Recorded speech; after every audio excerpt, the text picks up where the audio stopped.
The ocean breeze carried their voices across the empty beach, sharp and hostile against the gentle lap of waves. I wasn't meant to hear them, but there I stood, barefoot in my wedding dress, frozen behind the wooden pavilion where hours ago Ryan had promised to love me forever. "She'll never fit in with our family, and you know it." Laura's voice cut through the darkness. "A foster child. Really, Ryan, what were you thinking?" "Mother, enough. I married Elizabeth because you're rebelling, just like when you were 16 and dated that waitress to spite me. But this isn't a teenage fling. This is marriage." I pressed my hands against the rough wood, my wedding ring catching the moonlight. The same ring Ryan had slipped onto my finger with tears in his eyes, promising me a lifetime of happiness. Now he stood silent while his mother tore apart everything we were supposed to be.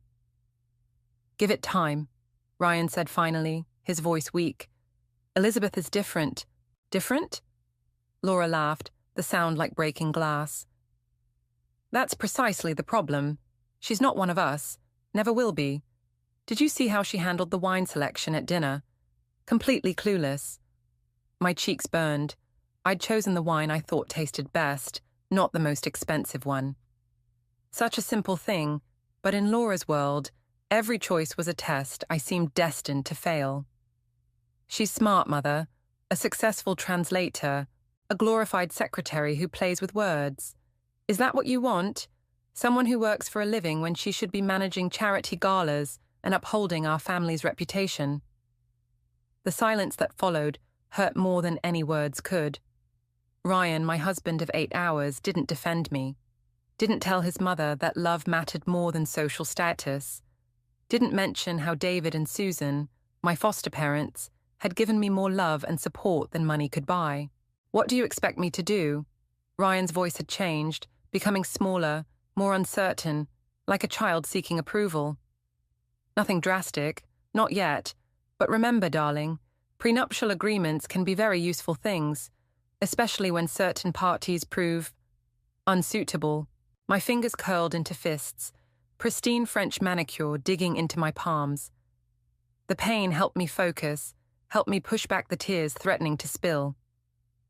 I thought of David and Susan, how they'd welcomed me into their home when I was 12, scared and defensive after years of being shuffled between foster homes. They'd taught me that family meant unconditional love, not social climbing and manipulation. "I should get back," Ryan said. "Elizabeth will wonder where I am." "Of course, darling. Go play house with your little charity case, but remember what I said." Their footsteps faded in opposite directions, leaving me alone with the truth I'd been too blind to see. The perfect wedding, the elaborate honeymoon suite, the champagne toasts. It had all been a beautiful lie, a facade hiding the rot beneath. I slipped off my heels and walked toward the water, letting the cold waves wash over my feet. The expensive wedding dress, chosen by Laura, of course, dragged in the wet sand. I didn't care anymore. My phone buzzed in the hidden pocket Susan had insisted on adding to the dress. A text from Daniel, my boss. "Hope the wedding was everything you dreamed of. Remember, your job will always be here for you." I stared at the message, something shifting inside me. Daniel had always seen my potential, had promoted me based on merit rather than background. In his world, I wasn't a charity case or a social climber. I was simply Elizabeth, valued for who I was. The waves retreated, leaving my feet buried in the sand. Trapped, just like I'd trapped myself in this marriage. But unlike the sand, this trap wasn't permanent, not if I decided to fight back. I looked up at the resort's gleaming windows, knowing somewhere behind them, Ryan waited in our honeymoon suite, probably rehearsing excuses for his absence. Let him wait, I had planning to do. 3 weeks after the wedding, I sat in David and Susan's kitchen, watching steam rise from my untouched coffee. The familiar scent of hops from their brewery drifted through the open window, a reminder of simpler times. "You're not eating, sweetheart." Susan pushed a plate of scones closer. "These are your favorite." I forced a smile. "Just tired. The charity gala Laura's organizing is taking up all my free time." Ah, yes, the famous hospital fundraiser. David's voice carried an edge I rarely heard. The one Ryan's mother insisted you help plan, despite your full-time job. The kitchen clock ticked loudly in the silence that followed. I hadn't told them about the conversation I'd overheard at the beach, hadn't admitted that my marriage was already crumbling under the weight of Laura's expectations. My phone buzzed. Another text from Ryan. Mother needs the final guest list by tonight. Don't embarrass us. Elizabeth. Susan's hand covered mine. What's really going on? Before I could answer, the doorbell rang. David went to answer it, and moments later, Laura swept into the kitchen like she owned it, designer heels clicking against the worn tiles. Elizabeth, darling, I thought I might find you here. Her smile never reached her eyes. Shouldn't you be working on the seating arrangements? Susan straightened, her warmth vanishing. We're having a family breakfast. How quaint. Laura's gaze swept over the modest kitchen. But Elizabeth has responsibilities now, real ones. I gripped my coffee mug harder. I submitted the seating chart yesterday. And it was completely wrong. You put the mayor's wife next to her husband's former mistress. Laura sighed dramatically. These are things you should know, dear. Social awareness is crucial in our circles. I wasn't aware I needed a degree in local affairs to arrange dinner seats. Laura's eyes narrowed at my tone. Ryan mentioned you've been difficult lately. I assumed it was wedding stress, but perhaps it's something else. The threat in her voice was clear. I thought of the prenup she'd mentioned, of Ryan's silence that night on the beach. Actually, I said, standing up, I've been meaning to ask about the donation records for the gala. Some numbers don't add up. For a split second, Laura's composure cracked. What numbers? The ones from last year's event. Daniel's company was listed as a major donor, but he says they never received a tax receipt. Your boss should mind his own business. Laura's voice turned sharp, and so should you. David stepped forward. Is there a problem with the charity's accounts, Laura? Of course not. Just a clerical error, I'm sure. She turned to me, all pretense of warmth gone. Ryan's waiting at home. Don't make him wait too long. Marriage requires attention. After she left, Susan hugged me tight. That woman's hiding something. I know. I pulled back, my mind racing, and I'm going to find out what it is. That evening, I returned home to find Ryan in his study, surrounded by work papers. He barely looked up when I entered. Mother says you were asking about the charity records. Shouldn't I be interested in our family's philanthropic work? He finally met my eyes. Some things are better left alone, Elizabeth. Like your mother's comments about me at our wedding. Ryan's face paled. You heard that? I heard everything. I moved closer, watching his reaction, including your silence. It's complicated. No, it's really not. I picked up one of his papers, a financial report for the hospital charity. What's complicated is these numbers. They don't match the public records. Put that down. Ryan snatched the paper away. You're out of your depth. I smiled, thinking of Daniel's text from earlier. Found something interesting in the charity's tax filings. Come see me tomorrow. Maybe I am, I said, turning to leave. Or maybe I'm exactly where I need to be. Ryan called after me, but I was already walking away, my mind clear for the first time in weeks. Laura thought she could break me with her social games and subtle threats. She didn't realize that growing up in foster care had taught me something valuable. Sometimes the best defense is a carefully planned offense. I pulled out my phone and texted Daniel. Meeting tomorrow confirmed. Bring everything you have. Daniel spread the documents across his desk, each paper another nail in Laura's carefully constructed coffin.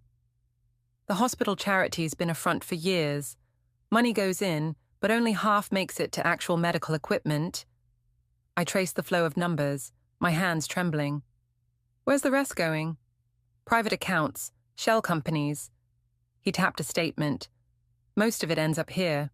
An offshore trust in Ryan's name. The betrayal hit like a physical blow. Not just Laura's corruption, but Ryan's involvement. All those nights he'd worked late, claiming to be managing charitable donations, He'd been helping his mother steal from sick children. My phone buzzed, Laura's number. I declined the call, but her text came through anyway. Ryan tells me you've been meeting with Daniel. Remember your place, dear. Daniel watched me carefully. There's more. The development project Ryan's been working on. Laura's been sabotaging it behind the scenes. She's making sure he fails. Why would she hurt her own son? Control. If he succeeds, he might break free. But if he fails... Daniel's voice trailed off as my phone buzzed again. This time it was Ryan. Where are you? Mother's furious about the gala seating changes. I stood up, my decision crystallizing. I need copies of everything. Elizabeth. Daniel's tone made me pause. Be careful. Laura's dangerous when cornered. I arrived home to find Laura waiting in our living room, Ryan standing by the window like a scolded child. Emergency board meeting tomorrow, Laura announced without preamble. Ryan's project is being reviewed.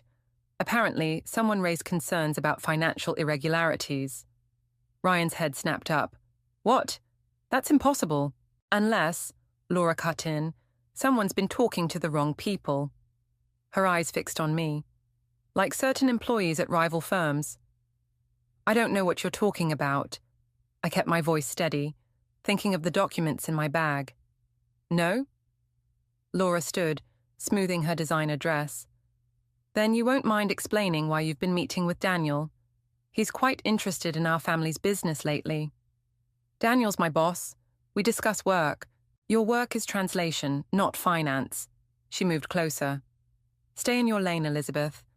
Some roads are too dangerous for newcomers. Ryan finally spoke. Elizabeth, whatever you think you know, I know enough. I cut him off, pulling out one of Daniel's documents. Like how the children's ward never got those new ventilators, but you bought a yacht last month. Laura's composure cracked. Where did you get that? The same place I got proof of Ryan's offshore accounts, and records of how you've been sabotaging his career to keep him dependent on you. Ryan grabbed the paper, his face draining of color. Mother, is this true? Of course not. But Laura's voice wavered. She's trying to turn you against me, just like I warned you she would. I laughed, the sound harsh even to my ears. You did that yourself, Laura.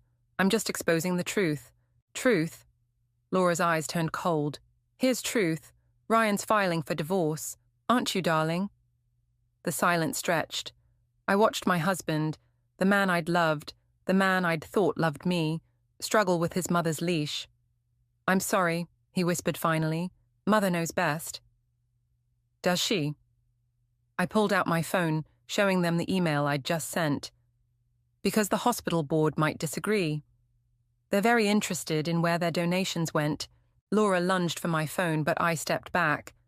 That's just the beginning. By tomorrow, every news outlet in the city will have copies of everything. Your reputation, your social standing, your precious family name, all gone. You wouldn't dare, Laura hissed. You'll destroy Ryan too. You already did that. I turned to my husband. You just never let him see it. I walked out, leaving them with their crumbling lies. In my bag, Daniel's documents felt like weapons, which I supposed they were. Laura had taught me well. In her world, information was power, and now I had enough to burn her empire to the ground. My phone buzzed with a text from Susan. You okay, sweetheart? I wasn't. Not yet, but I would be. Because Laura had forgotten something crucial about people who grow up in foster care. We learn early that family isn't about blood, it's about loyalty. And I'd just discovered exactly where everyone's loyalties lay. The morning headline screamed across my phone screen. Local hospital charity under investigation. Below it, a smaller headline. Business mogul Laura Harrison steps down from board. I should have felt triumphant. Instead, my hands shook as I read Ryan's latest text. You have no idea what you've started. I deleted it without responding and headed to work, only to find my office door locked. Daniel waited nearby, his expression grim. Board meeting in 10 minutes. Laura's lawyers are here. Already? I straightened my spine, remembering the backup files hidden in 3 different locations. They're claiming defamation and, he hesitated, Ryan's supporting their case. Of course he was. I'd expected the legal threats, but something in Daniel's tone made me pause. What aren't you telling me? Before he could answer, his assistant rushed in. They're asking for you both, now. The boardroom felt like a trap. Laura sat at the head of the table, immaculate as ever, while Ryan stood by the window. But it was the third person who made my blood freeze, Susan. Elizabeth? Laura's smile was razor-sharp.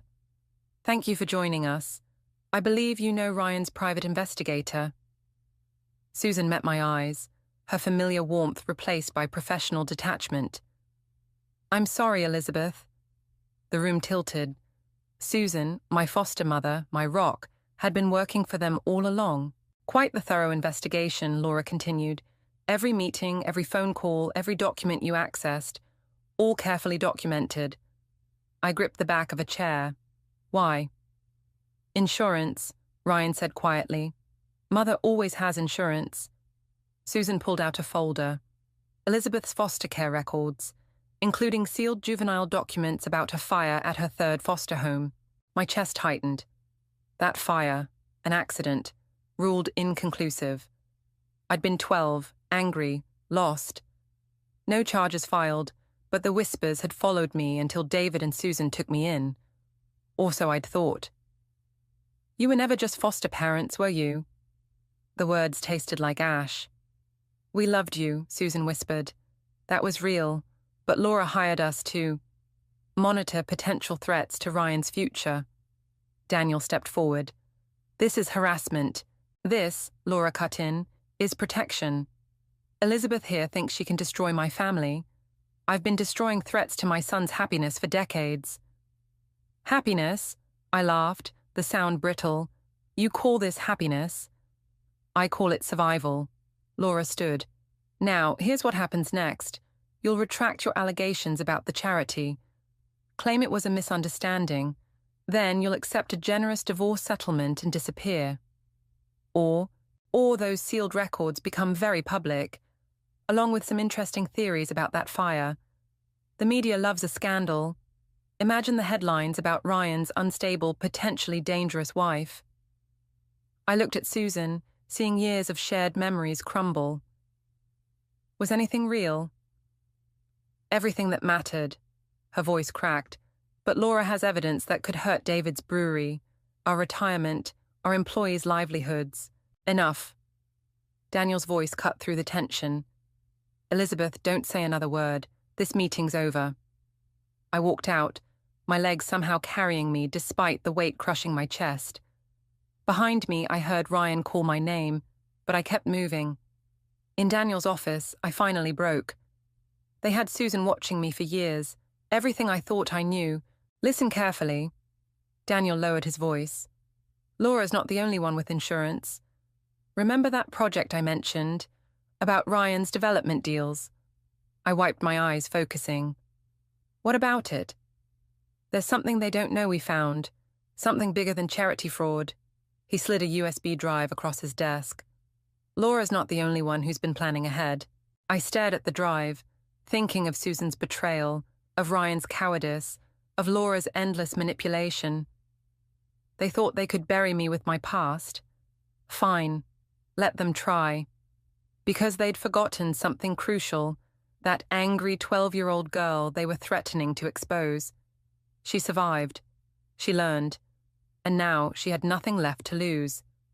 I picked up the drive, feeling its weight like a weapon in my palm. Tell me everything.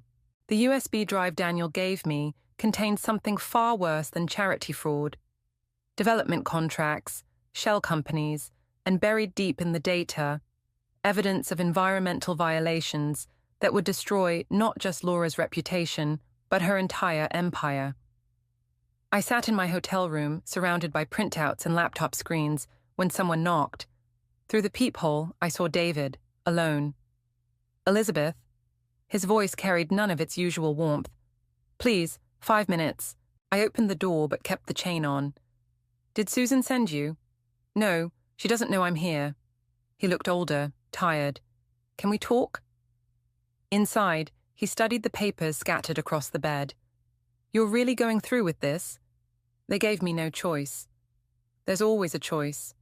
He picked up a document. These development projects, they're not just Laura's, are they? No. I watched his face carefully. The brewery's expansion, the new location Laura helped you secure, it's built on contaminated land. She knew, David.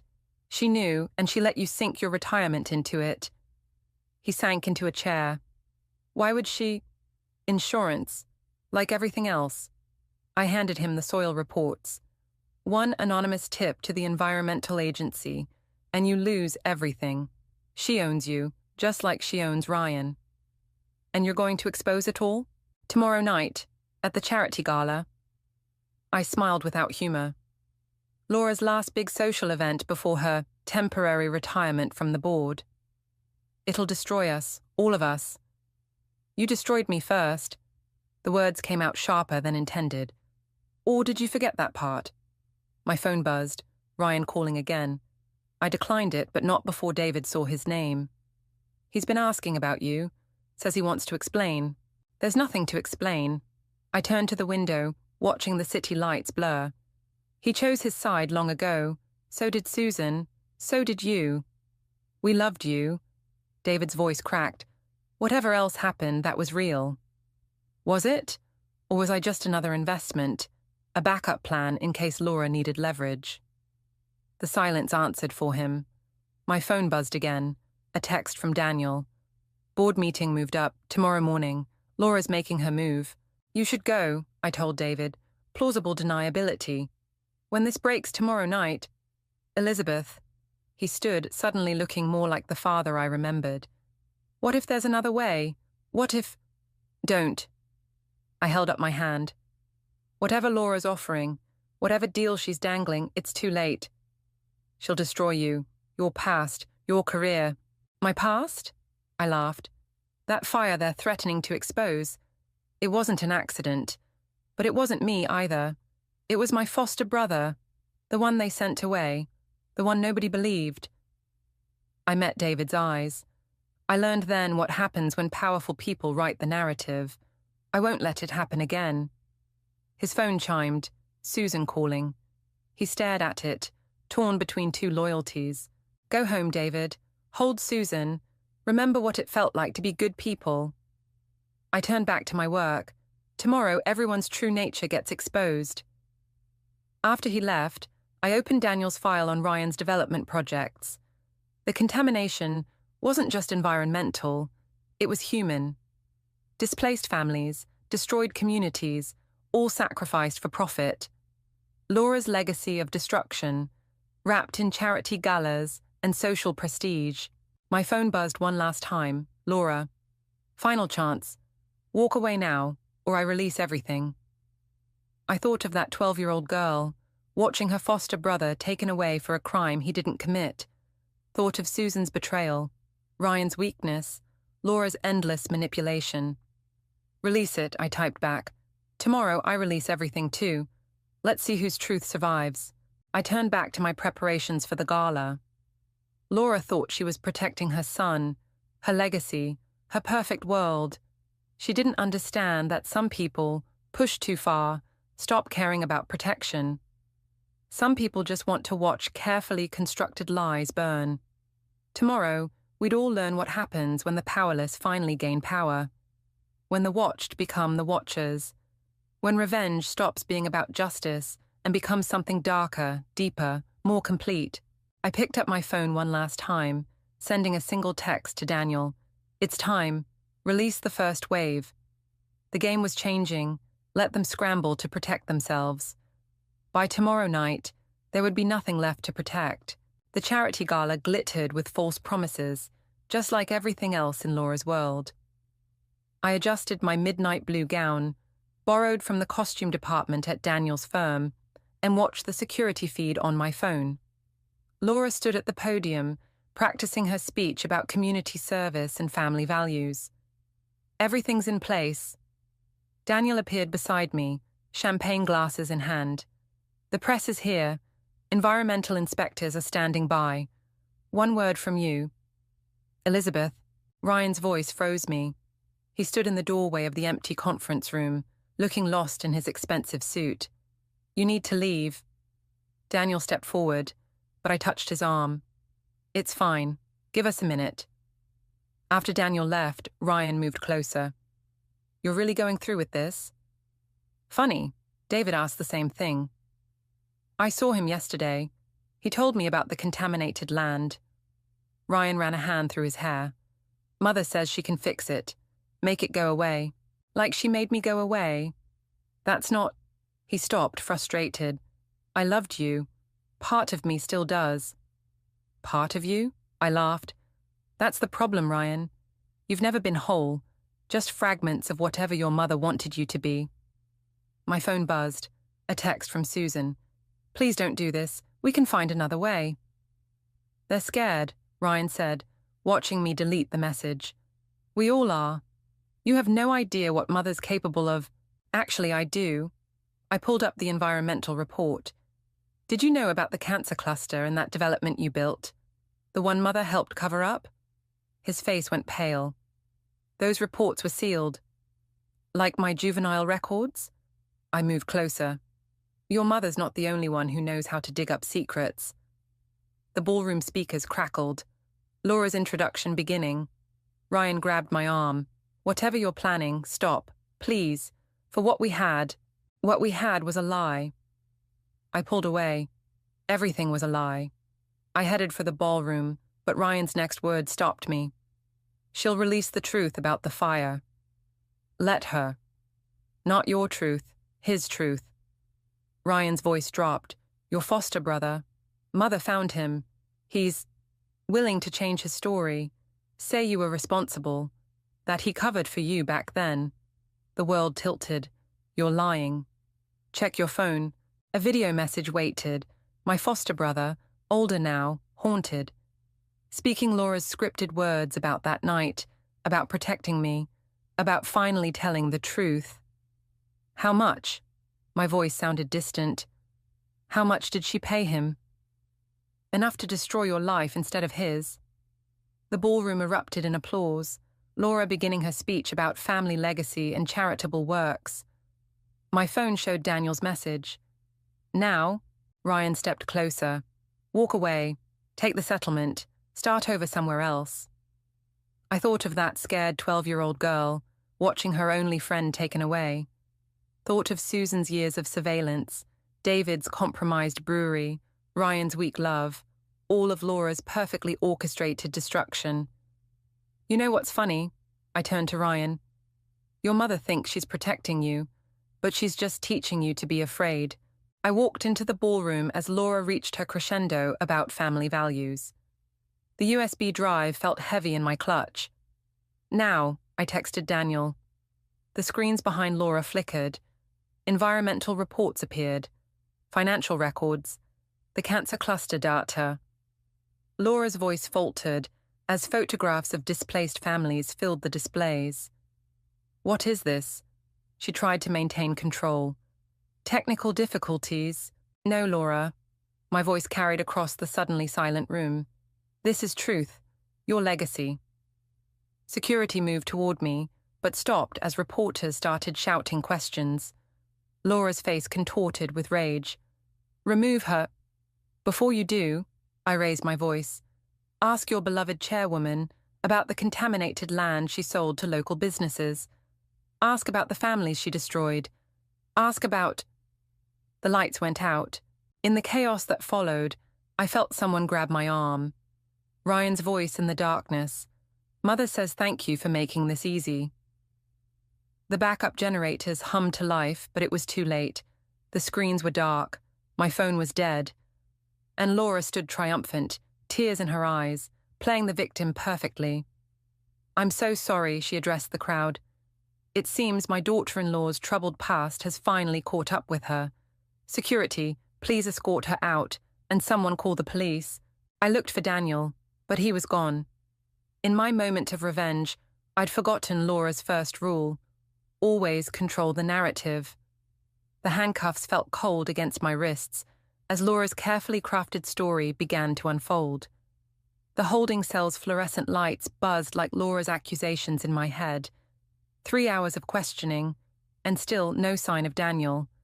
My phone, my evidence, everything, gone. The door opened. Not the detective this time, but Laura. Perfect as ever in her charity gala dress. Comfortable, she settled into the metal chair, smoothing her silk skirt. I brought your medication records, from when you were 12, such a troubled child. Where's Daniel? Resigned, effective immediately. She smiled thinly.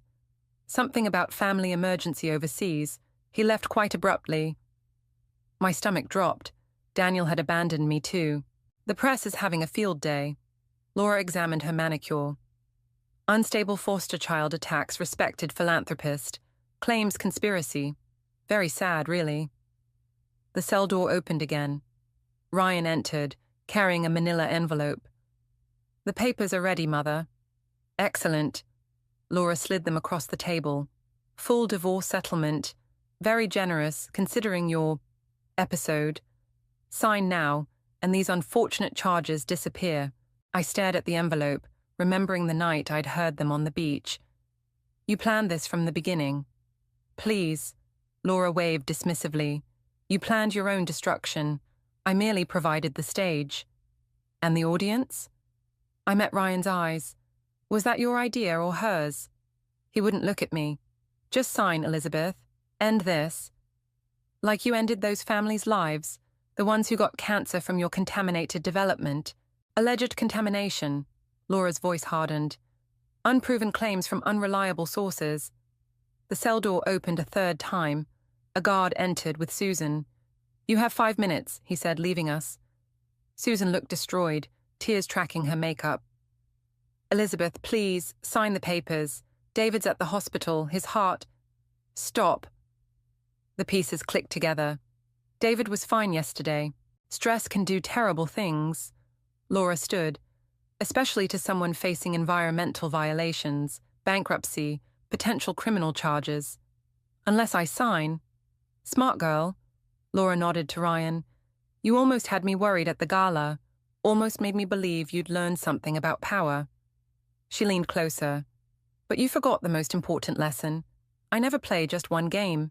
My foster brother's video confession. David's sudden illness. Daniel's disappearance.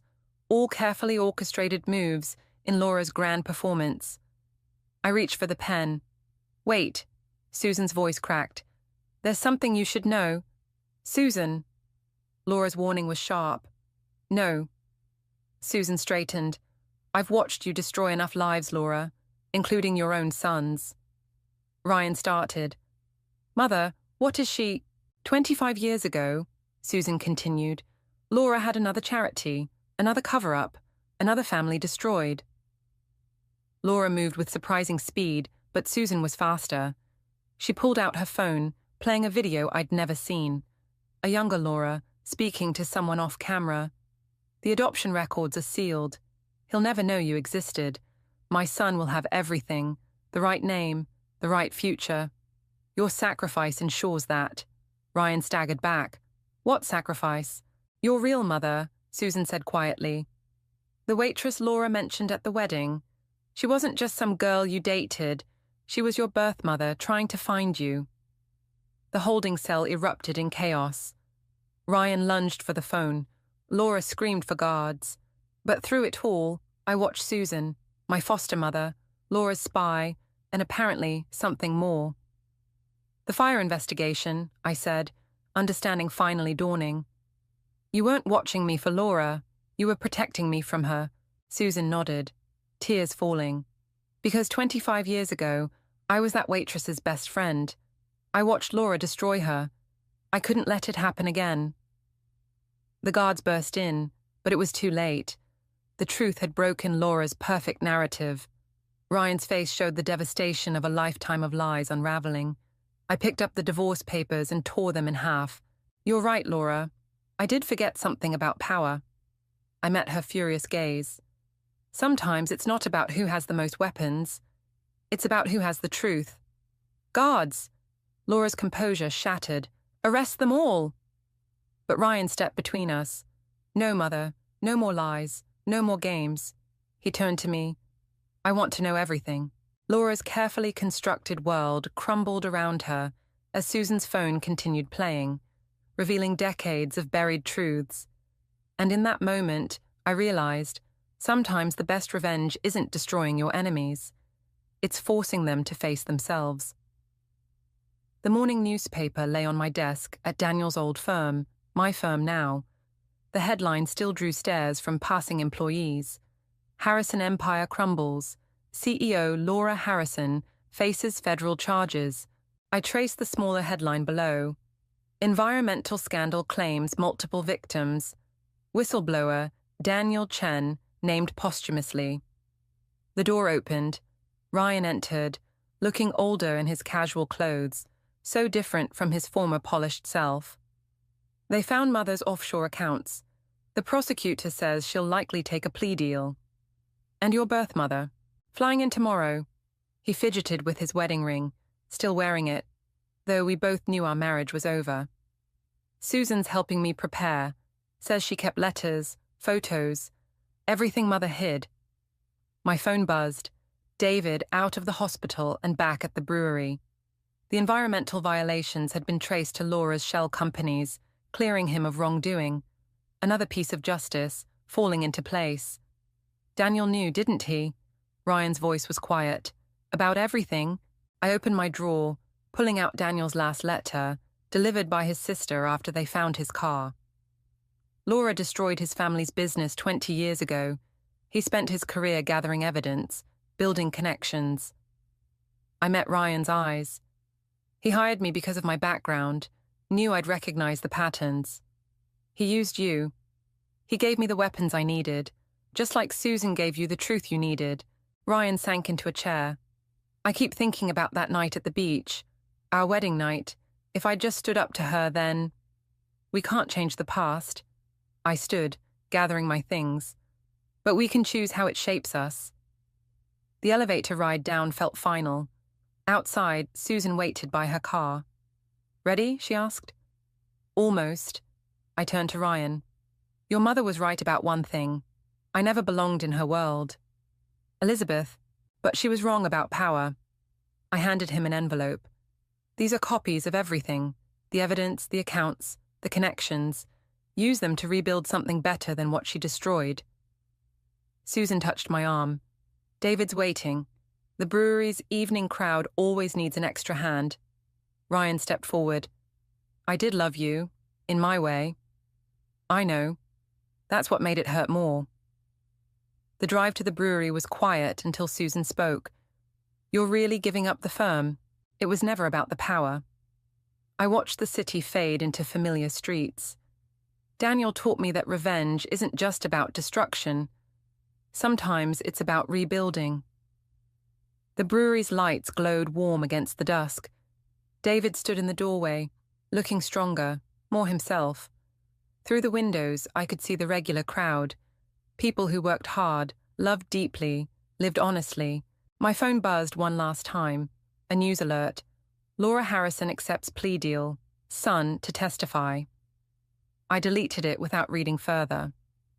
You know, Susan said as we walked toward the entrance, when Laura first hired us to watch you, she said damaged people never truly heal. And now I think some damage makes us stronger, if we choose to build something new from the broken pieces. Inside, David handed me an apron. The familiar weight settled around my waist as conversations and laughter filled the air. No crystal champagne flutes or charity galas here. Just real people, real connections, real life. Table 6 needs menus, David said, then paused. Welcome home, kiddo. I moved through the crowd, notepad ready, remembering the frightened foster child who once thought belonging meant fitting into someone else's world. Laura had tried to break me by exposing my past, never understanding that our pasts don't define us. Our choices do. A young girl sat at table 6, watching her foster parents study the menu with anxious eyes. I recognized that look, the fear of temporary love, of conditional belonging.